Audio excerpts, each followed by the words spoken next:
मुझे ये बताइए अब निजेश जी कि आप पर भी आरोप लगते रहते हैं कि भाई एक परिवार है जो चलाता है, उसके राजनीतिक बड़े हित साधने की कोशिश होती है, पर यहाँ पर एक परिवार नटवर सिंह कह रहे हैं 3 लोग हैं जो चला रहा है।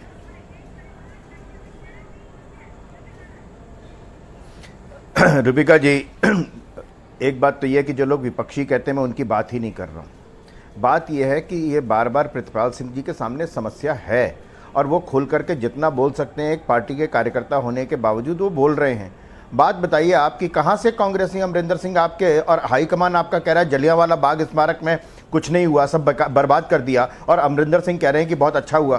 क्या है एक पार्टी के चीफ मिनिस्टर और पार्टी के हाईकमान के बीच में संबंध? बताइए आप प्रितपाल सिंह जी, आपको खुद नहीं लगता कि क्या अमरिंदर सिंह लगातार देश के लिए, पंजाब के लिए लगातार ठीक करते रहे और हाईकमान जो है उनकी इन तमाम हरकतों पर नाराज़ होता रहा और अल्टीमेटली सिद्धू को इसी बात का फ़ायदा मिला और सिद्धू ने अपने हाईकमान के साथ संबंधों को लेकर के अमरिंदर सिंह को जिस अपमानजनक तरीके से निकाला। अमरिंदर सिंह ने कहा कि मैंने कह दिया था कि मेरा जो इलेक्शन है लास्ट है, अब मैं 2022 में नहीं लड़ूंगा। 4.5 महीने इंतज़ार नहीं कर पाया। इंतजार नहीं है सवाल, ये सिर्फ सिद्धू की महत्वाकांक्षा नहीं है, ये अमरिंदर सिंह और हाईकमान के बीच जो वैचारिक मतभेद है ना, वो वैचारिक मतभेद है। आप समझिए इस बात को, इसलिए हाईकमान अमरिंदर सिंह को टॉलरेट नहीं कर पाया। आप मुझे बताइए जलियांवाला बाग के बारे में अमरिंदर सिंह और राहुल गांधी के बीच में क्या मतभेद था, बता दीजिए, आप अपने शब्दों में बता दीजिए। मैं एक बड़ी सीधी सी बात कर रहा हूं, चाहे आप जलियांवाला बाग का इशू ले लीजिए या और इशू ले लीजिए, हम तो पहले से कह रहे हैं कि कैप्टन अमरिंदर सिंह ने 9.5 साल पर हमारे चीफ मिनिस्टर रहे हैं, बहुत अच्छे से सरकार चलाई है, उन्होंने बहुत ऐसे काम किए only because of Navjot Singh Sidhu. आज मेरी बात तो सुन लो ना यार, आपके बीच में बोला नहीं, ओनली ऑफ नवजोत सिंह सिद्धू आज हमारे जो अच्छे फैसले भी हैं, प्रियंका जी काम कर रही है, राहुल जी ने 2 दिन पहले इवेंट रखा, उन्हें पीछे हटना पड़ा, तो इसीलिए हम खुल के बोल रहे हैं कि नवजोत सिंह सिद्धू ने गलत किया। अगर वो गलत आदमी है तो उसे हटा दीजिए, अगर वो इस्तीफा देके जा रहे हैं तो जाने दीजिए ना, हमारे पास और काबिल लोग बैठे हैं। आई एम सेइंग अगर कैप्टन अमरिंदर सिंह गलत होते तो पंजाब लेके कौन आया? अरे अब कल को बीजेपी में अरे सिद्धू अपने आप तो नहीं बैठ गया ना कुर्सी पे, उसको लेके कौन आया? अगर बीजेपी जो उसको लेके आया उसके बारे जो नवजोत सिंह सिद्धू को लेके आया उसके बारे में तो 2 शब्द बोलिए ना आप। उससे पहले आप एक बात बताइए, नवजोत सिंह सिद्धू अपने आप आकर के कुर्सी पे बैठ गया, अध्यक्ष की कुर्सी पे अपने आप बैठ गया वो। उसे हम स्वागत आप एक बात बताइए प्रितपाल सिंह जी, नहीं, अरे उसको अध्यक्ष बनाया किसने? उसको अध्यक्ष बनाया किसने? उसको अध्यक्ष, अगर सिद्धू को अध्यक्ष बनाया किसने? आज बात सुनिए, मेरी बात सुनिए, आप कल को कहोगे कि नरेंद्र मोदी को प्रधानमंत्री बनाया किसने? देश के लोगों ने बनाया। यहाँ पे उनके बारे में भी बोलो ना 2 शब्द, जिनके बारे में कपिल सिब्बल बोल रहे हैं।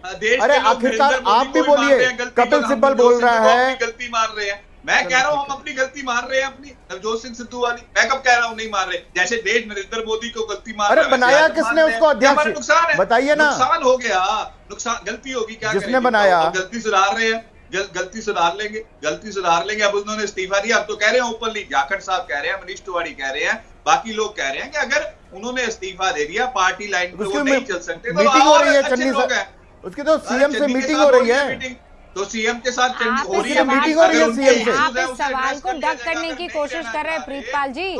सवाल सीधा सा है, एक के बाद एक फैसला लेने की गलती कौन कर रहा है?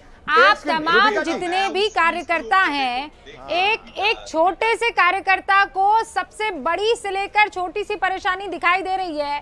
कार्यकर्ता को समझ में आ रहा है कि ये फैसला होना चाहिए, ये नहीं होना चाहिए।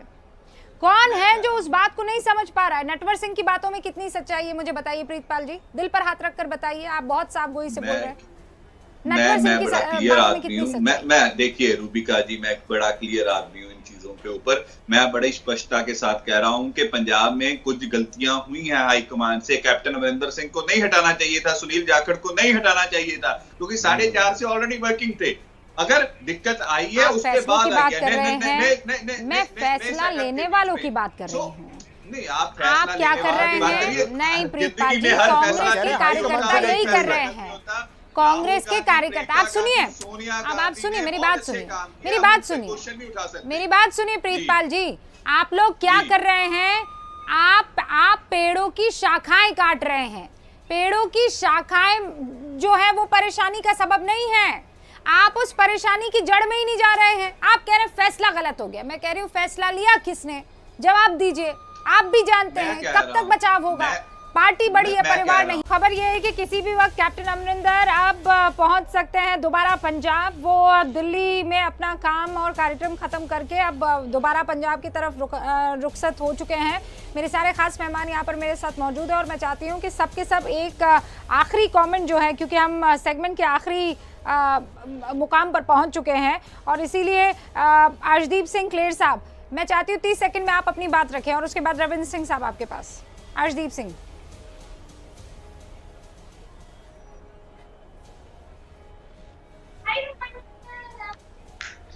मैम असल में बात यह है कि मैं फिर दोबारा कहता हूं कि कांग्रेस का जो मुद्दे हैं, मुद्दों की राजनीति कांग्रेस नहीं कर रही है। आज भी जब नवजोत सिद्धू और चन्नी सीएम की मीटिंग चल रही है तो बाहर नर्सेस को बहुत बुरे तरीके से पुलिस ने घसीटा और गिरफ्तार तक कर लिया। तो पंजाब का हर वर्ग सड़कों पे है। किसान ले लें, नर्सेस ले लें, गवर्नमेंट एम्प्लॉइज ले लें, टीचर्स ले लें। उनकी तरफ ध्यान देने की बजाय जो कांग्रेस है वो अपनी आपसी कुर्सी की लड़ाई में उलझी हुई है। और नवजोत सिद्धू जो बड़ी बड़ी बातें करते थे, मैं बिजली सस्ती करनी चाहता हूं, मैं ये करना चाहता हूं, तो उनसे सीधा सवाल है कि 3 महीने आपकी पसंद का मुख्यमंत्री चन्नी तो करके दिखाएं। आप किस बात की वेट कर रहे हैं? ये छोटी बातों को लेकर ये साफ दिखता है कि कांग्रेस के पास विजन नहीं है, सिर्फ टाइम पास करना चाहती है कांग्रेस। रविंद्र जी, मैं 30 सेकंड। कांग्रेस के संदर्भ में तो मैं एक बात कहूंगा कि इससे ज्यादा फजीहत इनके स्पोक्स पर्सन की तो कभी नहीं हुई होगी। बिकॉज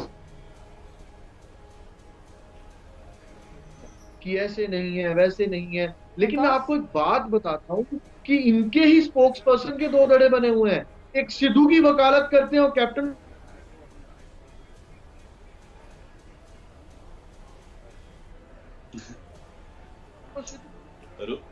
और ये बहुत असमंजस आप ये कह रहे हैं कि बहुत एम्बैरेसिंग सिचुएशन में है।